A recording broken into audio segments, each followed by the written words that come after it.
Hey guys, J Games here again. This is going to be what if Luffy was a Marine, part 2. Then we left us off with the Strats, basically leaving Sir Village with Usopp. Well, if I didn't say it, they are. But one of the things I didn't go over is that Kai and Usopp kind of gained a small relationship. And at this point, Luffy and Usopp are both 16. No, Usopp would be 17, Luffy would be 16. So Zoro would be 18, Nami would be, I believe, 17. So yeah. Now, Strats would continue sailing around until they eventually come across the Bratier. When they come across the Bratier, they would see that it's under attack by two pirate crews. Two pirate crews were fighting, then the Bratier got swept up in the middle of it. Now, Luffy would kind of watch as a crew with a clown nose was for a flag, or like a gold crossbones with a clown nose, and then another flag with a skull and crossbones, with that looks like a gorilla. Luffy would watch as he then points to Zoro, saying, "Slice up the gorilla ship," and then he just says that he'll kick the other ship in half. He jumps in the air and land a very strong blow to the clown ship, and it gets cleanly kicked in half. Zoro will dice up the Don Krieg pirate ship, as he had recently heard someone yell Don Krieg, so you assume this is their ship. By the time they land, Luffy looks at the rest of the crew, at the rest of the other pirate crews, he's like, "Our boats are gone." Buggy would then shoot a gun at Luffy, which just leads to Buggy actually being shot at back. And Buggy's bullet would miss, while Luffy's bullet hits him straight in the shoulder. Luffy then proceeds to shoot Buggy in the other arm and both of his legs. Buggy falls to the ground, Luffy puts a gun to his head, and then he looks at the rest of Buggy's crew, who surrender immediately. Kabuji and Moji try to attack Luffy, which just leads to Usopp and Nami just pinning them down. Like, Kabuji will attack Luffy, which leads to Nami just smacking his sword in the air using her staff, and then hitting him in the throat with it. Like her staff. Usopp had just shot a Firebird Star straight at Moji and lit him on fire. And Richie just jumped in the water, not wanting to be lit on fire.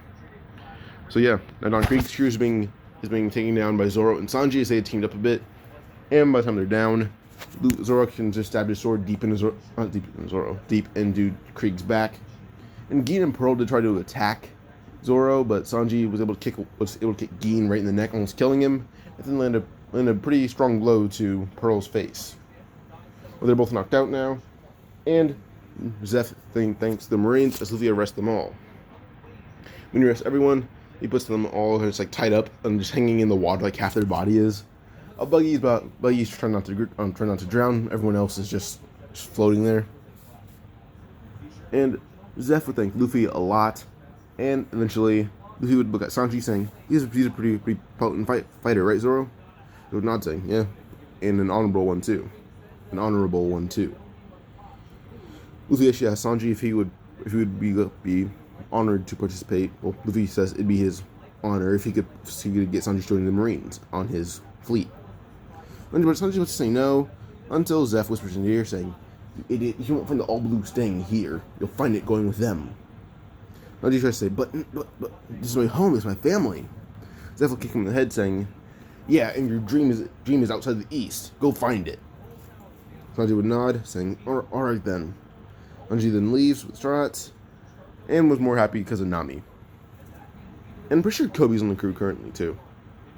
Now, I didn't think I did anything with Alvida's crew, or Kobe. No, actually, Kobe's not on the crew yet. I didn't do anything with Alvida's crew, and I didn't do anything with Shelltown. I'm pretty sure that I didn't do anything with those. So Strats will be on the way to Shelltown now. And when they get there, they see Alvida's ship is docked, and they see Marines firing down at Alvida's ship. But eventually, Luffy would just kind of watch, hoping the Marines win, when suddenly one of Don Krieg's men would miss a bullet that would be fatal to Alvida, and Morgan's men, would fire a bullet that almost hit Alvida, but it missed because someone pushed it out of the way. Now, Morgan's pissed off and actually cut the guy's arms off, which Luffy immediately could tell that's not how you run a Marine fleet. Suddenly, Luffy appeared right behind everyone else with his blade drawn, and suddenly all of Alvida's crew members fall to the ground with splash marks on their back, and everyone realized that Morgan's on the ground with a blade in his chest. Luffy looked at the man who almost had his arm chopped off, and Luffy was able to stop it. Like, Luffy could tell Morgan about to slash out on his arms, but Luffy's able to stop it just with sheer speed. But yeah, if I phrased that wrong, I'm sorry. The first time I phrased that, I'm sorry. Yeah, Luffy would just pull his blade down to Morgan's face, which he pulls it out of his chest, and Morgan would be so confusing. "What? You can't attack me? I'm a Marine." Luffy says, "So am I, and you're a horrible leader." The man thanks Luffy profusely, almost crying, And Luffy then says, alright, well, arrest all those guys. You guys wondering about Alvida's crew, by the way? Luffy just had some Marines come arrest them, like a bigger ship arrest them. But yeah. Now, Morgan is actually arrested as the rest of Alvida's crew arrested, just not Kobe, as Luffy had just told them to leave Kobe behind, because he had a feeling about him. There's Kobe is left behind. We asked Luffy why he left behind, and Luffy would just say he sensed that Kobe wasn't really a fighter, and that's why he was still on Luffy's crew. Now, Kobe says the same stuff, Luffy says the same stuff as well, and Luffy actually offers Kobe a position on his Marine crew.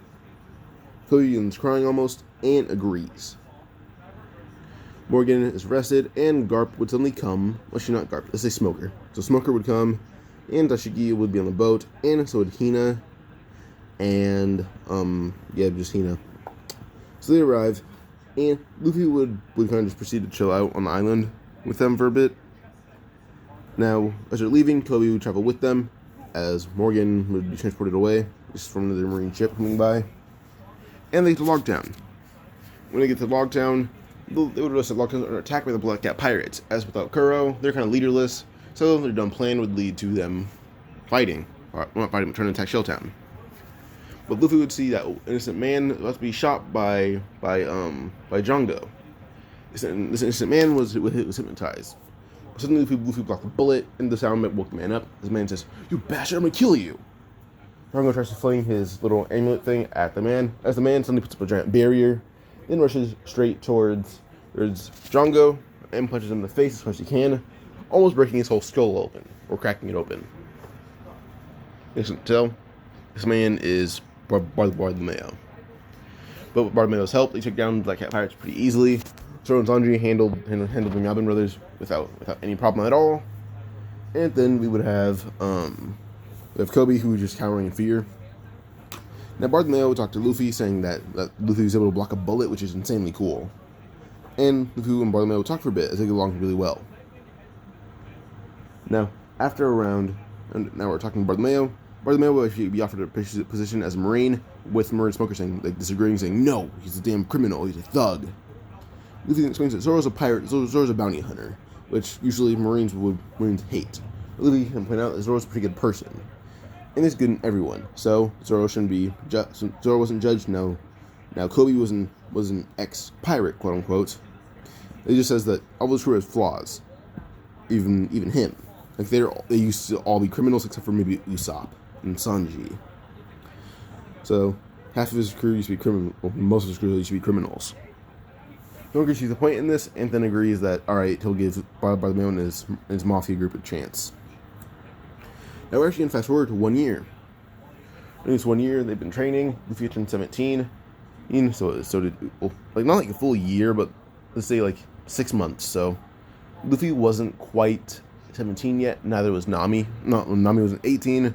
Zoro wasn't 19. So let's say it's like mid-April. So April, May, June, July, August, September, October. Like let's say it's like December. It's like 7 or 8 months. And now it's pretty snowy, and they've been training as hard as they can for a really long time. Now Smoker, like they were mainly training there because Luffy was like, all right, Kobe and everyone else needs some help training, and it was worth it. And proper Marines came by, gave a full rundown of the Strat's abilities, even more than man in this group.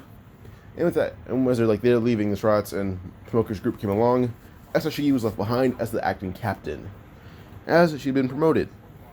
By the way, she trained with Zoro a lot, and maybe in a certain area of physical S word once or twice, because they had grown pretty attached to each other. But now at Marineford, which is where the other Strats would be training, besides Tashigi, and Full Body did still work under Hino, by the way, because he got beaten up by Luffy. Thought Luffy was a kind of fake Marine, but Luffy beat him up. So, yeah, because Full Body came by, didn't think Luffy was a strong Marine, and challenged him to a fight. Luffy won, and he was demoted and put under Hina. So Full Body and Tashigi are at Logtown until Smoker gets back. Now they trained for the remaining few months alongside the other alongside each other, and alongside some vice admirals, rear admirals. Even Kuzan and Kizaru joined on the training because they were bored. Aki Inu didn't see any value in them, besides Luffy. Luffy did meet Ace, not meet. He saw Ace and Sabo around a bit, and they're still pretty good friends. But now we're gonna go to when they reunite at Logtown, because they kind of just trained off on their own for a bit. Luffy would train under Ace and Sabo and Sengoku a lot more. So they returned to Logtown after they saw each other occasions at lunch or something, but they didn't get to hang out with each other a lot at all. They had to eat with their leaders unless they were just in line waiting for food. Now at Logtown they reunite. As they reunite, Luffy got off the boat and pause real quick. Okay, so Luffy was a captain. Luffy's going to be promoted to Commodore. Zoro, I believe, was a warrant officer or Master Chief Petty Officer. Zoro's going to be put at a commander.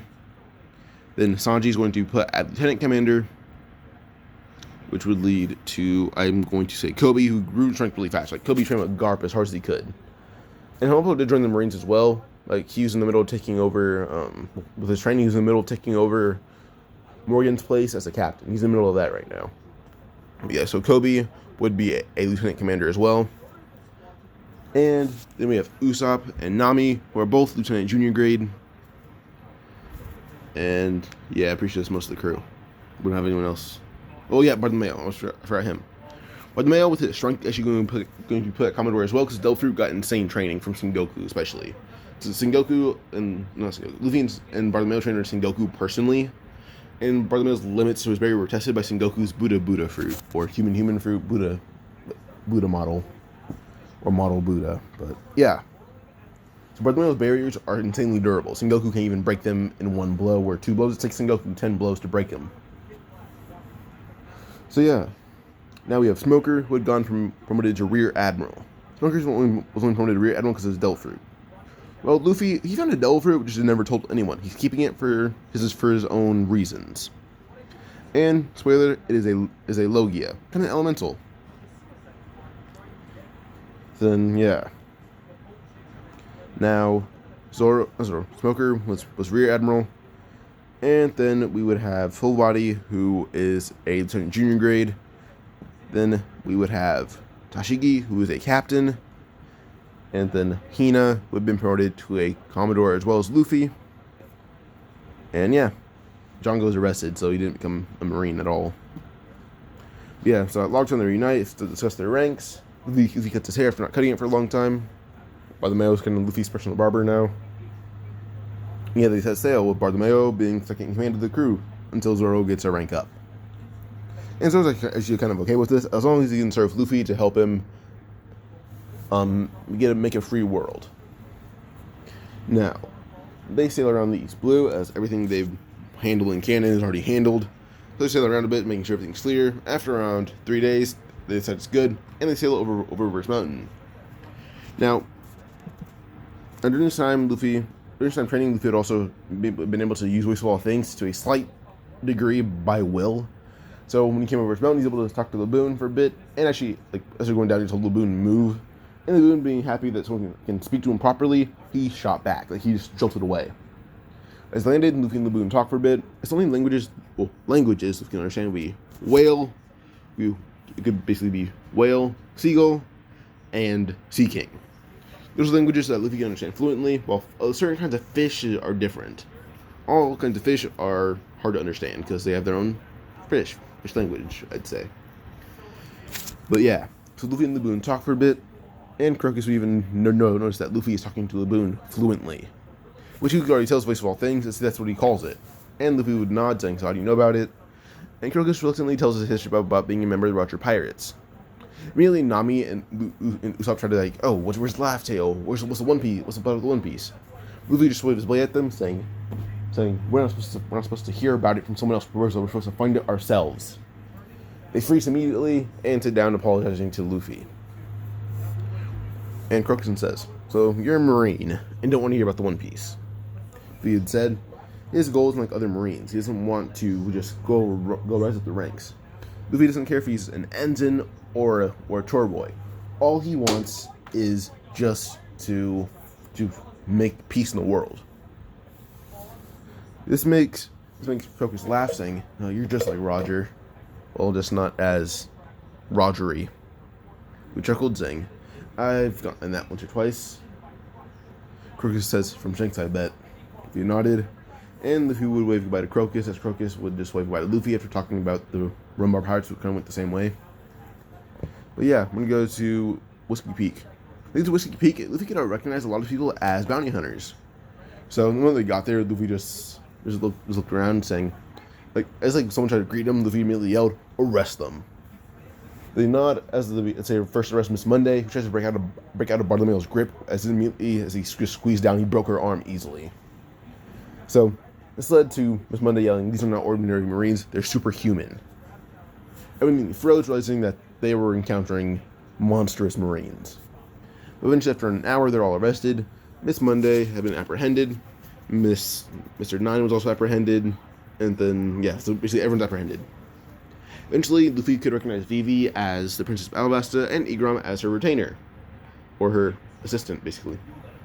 As he discussed this with Vivi and them, Igaram's basically able to convince him to let go of Miss Monday and Mr. Nine. And Luffy actually volunteers to defeat Crocodiles. Crocodile's a warlord, and he heard about everything that's going on. Luffy does report this to Smoker and Dashiki, and Hina and Fulwadi. He reports this to them, "Alright, cool, we'll be on our way there," or "Tell us we can get there and we'll be on our way." Luffy says that, alright, when he leaves Whiskey Peak, he wants them to wait there and arrest everyone there, or at least just have him back up, follow a ship on his way to Impel Down. If there's a ship nearby, or ship that you know of that's going to go there, then put them in a cell on that ship. They agree, and now they sail away with Igaram, Miss Monday, Mr. Nine, and Vivi. They get to the Little Garden now. Get there, Dorian Broggy and them will talk for a bit. They get along pretty well. And during this time, Luffy had learned armament hockey as well, but Dorian Broggy tried to challenge Luffy to a fight, as Luffy had claimed he was the strongest. So Dorian Broggy would try to slash out on Luffy. He's able to block it with the tip of his blade, being infused with armament hockey. Then throws his blade around as fast as he can, making him fling the weapons into the ocean. By the way, if you're wondering about Luffy's devil fruit, he hid it in his room that no one ever goes in. He forbid it. Kobe and Usopp try to be daring, but each time they go near it, Zoro points a blade at their throat, and Bartolomeo tries to kill them. So they can't go into his room without being threatened or killed. But yeah, so he beats Dorian Broggy in just sheer physical strength, and eventually Dorian Broggy and Luffy will talk for a bit. Eventually, Luffy does discuss, alright, if you guys have the bones or remains of the Sea Kings, I can discuss whose is longer, just no matter by how much. Now, they're a little hesitant, but they're able to find the bones, and let's put it back together. Luffy's able to use observation hockey to start to determine it. Broggy's is bigger by a single centimeter. Dory's upset, but they claim that the battle's over, fighting a duel for hundreds of years over just 1 centimeter. Now, Luffy volunteers to build him a ship, as he's a pretty handy shipwright. They agree to this as they begin putting ship together, and by the time the ship is built, Zoro and Broggy are able to sail away on it. Well, it's not like a dinghy to them, but for Luffy it's a gigantic boat. Well, not bigger than his ship, but still a boat. Now, they go back to Elbaf. Now, the Strats would leave Little Garden, not before being shot at by a few people. Mr. 5, Ms. Valentine's, the Otter and Vulture, Mr. 3, and Miss Golden Week. Well, Gem shoots at them, / Mr. 5. Gem is Mr. 5's real name. But shoots at them, Luffy's able to just hold up his hand, and then the explosion hit it, and everyone expects his hand to be blown off. Well, everyone that's not part of his crew. Luffy shakes away the smoke, saying, that tickled.